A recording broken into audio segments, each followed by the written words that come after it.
Divine Masculine is in full rebellion mode now and is putting distance, for some literally, between them and a toxic energy. This is recorded for a particular day. Please keep in mind that these readings are timeless, so whenever you come across it, you're meant to find it, and there may be a message within for you. Hello everyone, it's Amanda with Orchid Divinations, and I'm back here with your divine counterpart check-in message of the day.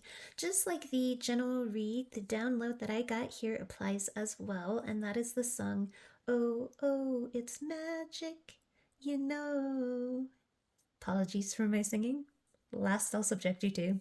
So we have 4 cards that speak of magic and manifestation here on the table, just beautifully flowing here at this time. And a lot of this natural magical flow now is majorly from the divine masculines finally releasing resistance. It's like a floodgate, like the waterfall I'm seeing here on Sylvanus to the side. Fairy godmothers' blessings and gifts are able to flow freely now, not just into and around the masculine's life, but toward your connection as a whole. Even with the blessings taking place for one or either of you separately, keep in mind that being connected already in the 5D to your counterpart, any positive shift in magical growth happening for one always benefits and is felt by the other. The divine masculine has bust from this cocoon of transformation, of shedding the old in order to resonate now with what is truly meant for them, finally being themselves, not only here with the card on the side individuality, but most importantly from this Rooster Mama card here.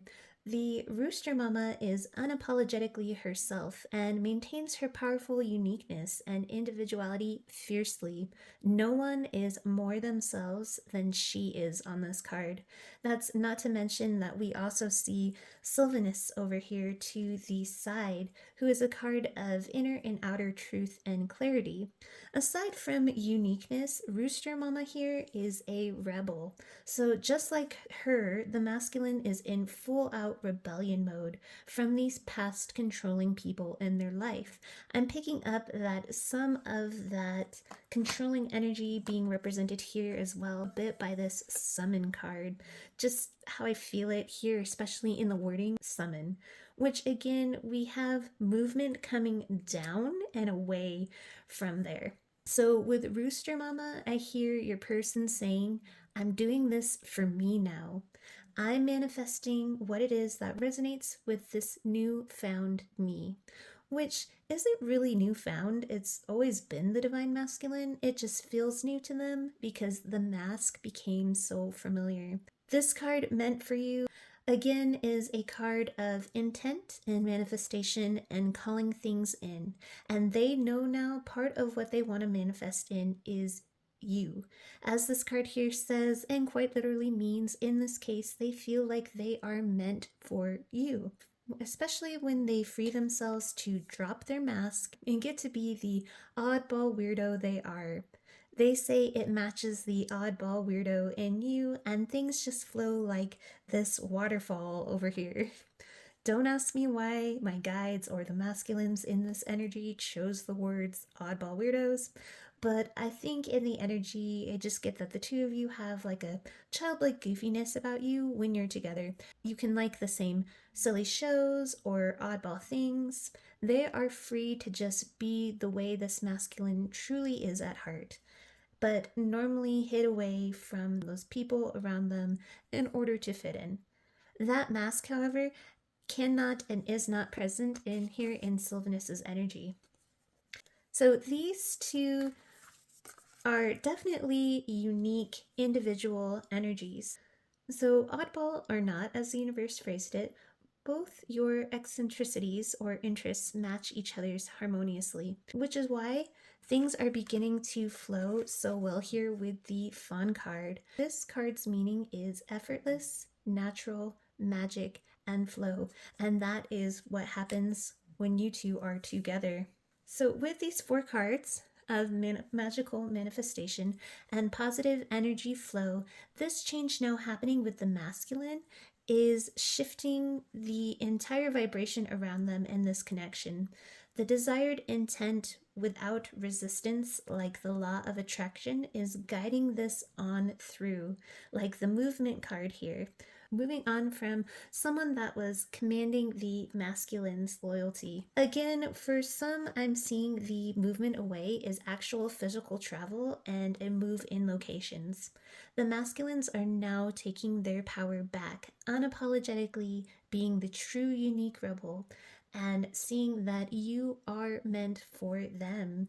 You have been their inspiration. You just being you, like this individuality card as my side influences. You draw the masculine in like a moth to a flame. You helped inspire this rebellious change.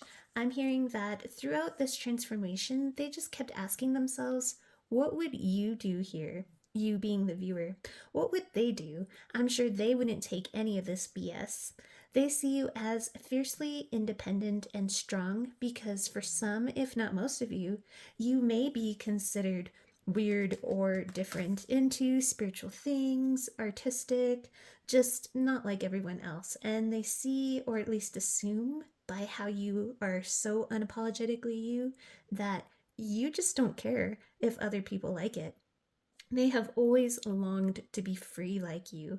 So, whether or not you see yourself as that strong, unique, no BS taker or not, that is how you appear in their eyes today. Both the loyalty card and this golden retriever here is representative of the loyalty that was almost commanded from their other environment. The devil card here in this energy is a toxic one. However, golden retrievers, as you know, are not typically toxic. So these people summoning and controlling this loyalty from your masculine were indeed friends and family in disguise. Well, not family in disguise, but friends in disguise, close people in disguise. Devils in doggy suits. But with the Six of Wands across from it, it is the masculine now claiming victory over those energies. So trust in those energies and allow it to flow. All is working out really well behind the scenes. There isn't really any hesitant or barrier cards or energies here today. Things are still in progression and moving toward you. Allow the masculine to continue their rebellious movement away. The only snag I can kind of see, but I don't see them falling for it, is that with this card over here is these energies may try to metaphorically catch them by the toe as these masculines are leaving out the door. The Four of Swords in this deck kind of reminds me of the Hanged Man that is in most decks, imagery wise. It just looks like an awkward, uncomfortable position that he's in, and even the face he's making for a card that usually means more of a peaceful pause, a withdrawal, or rest. And I always notice how it looks like, again, that he's caught by his toe. So it's possible that some of your masculines went away on maybe a short vacation recently or asked for a break from some of these individuals. Maybe even just some of them quietly shrunk away for some alone time before planning on making whatever this bigger move we see coming up here might be. For some, perhaps they just told this person or people the travel and movement they were currently making was just a temporary one for a break to recharge and relax, just so not to arise suspicions of trying to get away, almost a permanent breather away from them, from these toxic energies, and move away from them. It's like when they did this, the energies kept grabbing the masculine by the toe as they began to withdraw, saying, not so fast, doing so in a very deceptive and strategic ways. They'd say something here with this Seven of Swords and this Silver Siren. They would say something to try and lure them back and entice them. But the masculines see through this now, again with the Sylvanus energy. Those silver tongue promises no longer hold any allure or sway. This could have been family or bosses promising money, an ex trying to draw them back in with seduction. Again, they see through this now, and he is much wiser. They have seen through the rubbish. They've gained victory over these toxic energies, over these toxic friends, families, coworkers. And with the Fool and the Knight of Wands, this DM is making his move toward this new romantic beginning and cycle with you. So that is your read. Sending you all my best with love and light. Have a wonderful rest of your day.